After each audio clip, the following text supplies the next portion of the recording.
ఎవరైతే యేసయ్యలో విశ్వాసం ఉంచుతున్నారో, ఎవరైతే యేసు ప్రభుని ఆరాధిస్తున్నారో, ఎవరైతే యేసు ప్రభు దగ్గరకు వస్తున్నారో దేవుడు తోడుగా ఉంటాడు. తోడంటే ఎప్పటి వరకు అంటే యుగ యుగములకు సదాకాలము తోడుగా ఉండే దేవుడు. దేవునికి స్తోత్రం.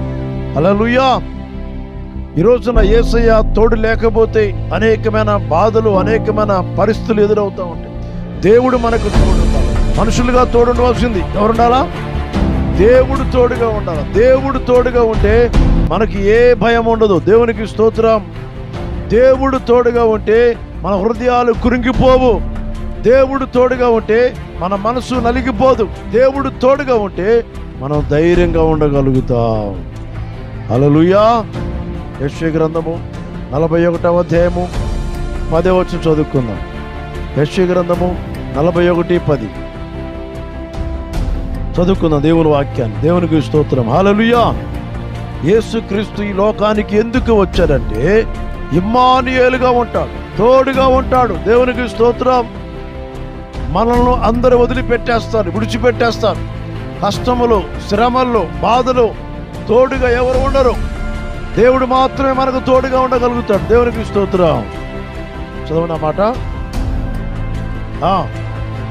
నీకు తోడై ఉంటాను, భయపడకము, నేను నీ దేవుడినై ఉంటాను, దిగులు పడకము, నేను నిన్ను బలపరుస్తాను, నీకు సహాయము చేస్తానని చెప్పుచు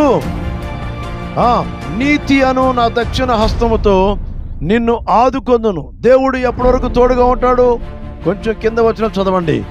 అగ్ని జ్వాలల మధ్య నడిచినప్పుడు 43వ అధ్యాయము, యెషయా గ్రంథము 43వ అధ్యాయం 2వ వచనం. దేవుడు మనకు తోడుగా ఉంటాడు. దేవునికి స్తోత్రం. నీవు జలములలో పడి వెళ్ళినప్పుడు నేను నీకు తోడుగా ఉంటాను. నదులలో పడి వెళ్ళినప్పుడు అవి నీ మీద పారవు. నీవు అగ్ని మధ్యలో నడిచినప్పుడు దేవుడు తోడుగా ఉంటే ఏ శ్రమలైనా జయించగలుగుతాం. దేవునికి స్తోత్రం. దేవుడు తోడుగా ఉంటే అనేకమైన శ్రమలను జయించగలుగుతాం, సమస్యలు జయించగలుగుతాం. రోగము పైన జయం, పాపం పైన జయం, శాపం పైన జయం. దేవుడు తోడుగా ఉంటే మన కుటుంబములు దేవునికి మహిమకరంగా ఉంటాయి. దేవునికి స్తోత్రం. హల్లెలూయా. హల్లెలూయా.